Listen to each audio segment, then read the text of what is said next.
Walang binanggit na pangalan si former Senate President Tito Soto sa kanyang interview kay Nelson Canlas ng GMA7. Pero animoy, sinagot niya ang mga payag ni Television at Production Exponent Chief Finance Officer Bully Talsos. Ito'y tungkol nga sa mga kontrobersya sa long-time running non-time show na Itbulaga.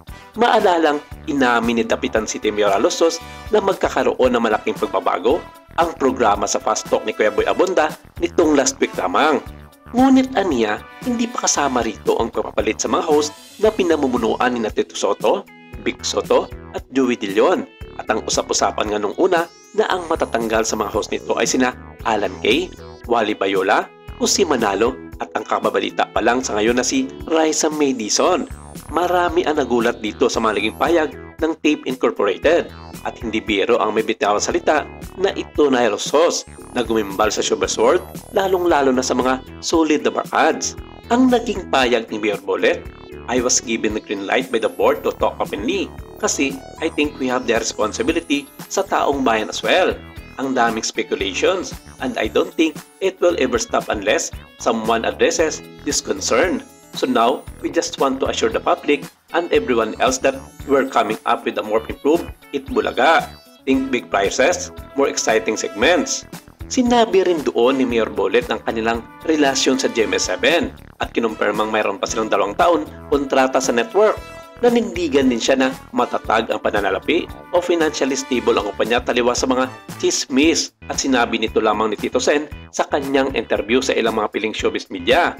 Naging taliwas ito sa payag ng dating senador na hindi na stable ang tape, might as well ang Itbulaga pagdating sa mga finances dahil nagkaroon pa di mano ng utang ang mga ito ina Bossing Big at Joey De Leon ng mahigit ng 60 million pesos. The company is okay. We're doing good. We can pay our talents. We can pay GMA7. So wala po talagang problema when it comes to money. Sa nagsabi na may utang kami with them or sa kung sino man, hindi po yun totoo. And he is free to file as a complaint. Otherwise, kami ang magsasampa ng kaso sa kanya dahil obviously naman na walang katotohanan ang lahat ng mga ito. May pabirong sagot din siya tungkol sa pag-welcome sa mga bagong host sa show na ito at magkakaroon daw ng improvements in term of content. Hati ang mga naging opinion ng taong bayan hinggil sa mga naging payag na ito ni Mayor Bolet. At ayon sa iba, oras na raw na magkaroon ng pagbabago sa Itbulaga dahil masyado na raw old school ang mga palabas dito lalong-lalo na sa mga jokes na binibitawan ng mga host ng Itbulaga.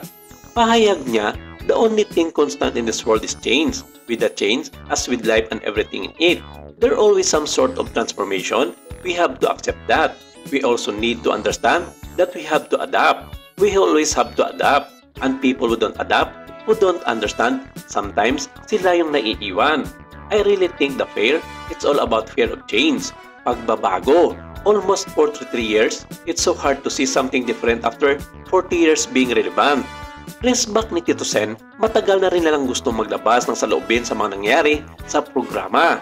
Pero may usapan na walang magsasalita nito sa mga media.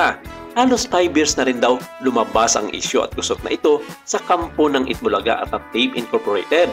Kaya marami na rin sa kanilang mga kasamahan ng mga host ang tinanggal ng management dahil sa ganitong plano na pagkakaroon ng balasahan at pagbabago sa nasabing programa. Banggit ng dating politiko, kami, pigil na pigil kami. Ang tagal na namin gustong ilabas lahat yan, pero pinipigilan namin. Pagkatapos, biglang babanatan nyo kami ng ganyan, bibitawan kami ng salitang i-retain kami. Ha? Para namang napakakawawa namin. Hindi ba? I think it's improper. That kind of statement is improper. Naggulat din di umano sila sa false statement, an inaccurate na binitawan ng isang membro ng Tape Incorporated. We're having this conversation because all of a sudden, one member of the corporation, an officer of the corporation, was interviewed that was not accurate. As a matter of fact, there were false statements that were made. So we would rather, and with the concept of Vic and Joey, that we would rather explain and elaborate or perhaps give light to what is true on some of these statements that were made. Iyon ang dahilan.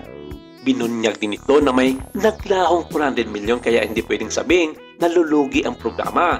At sa katunayan raw, maraming malalaking ads ang pumapasok sa programa at sobra-sobra ang kinita nito mula pa noong bago pumasok ang pandemya hanggang sa kasalukuyan. Binanggit din ni Senator Soto sa interview naman ni MJ Rapori na walang karapatan ng tape sa Itbulaga. Maraming salamat mga kapamilya. Yan lang muna ang ating update for today.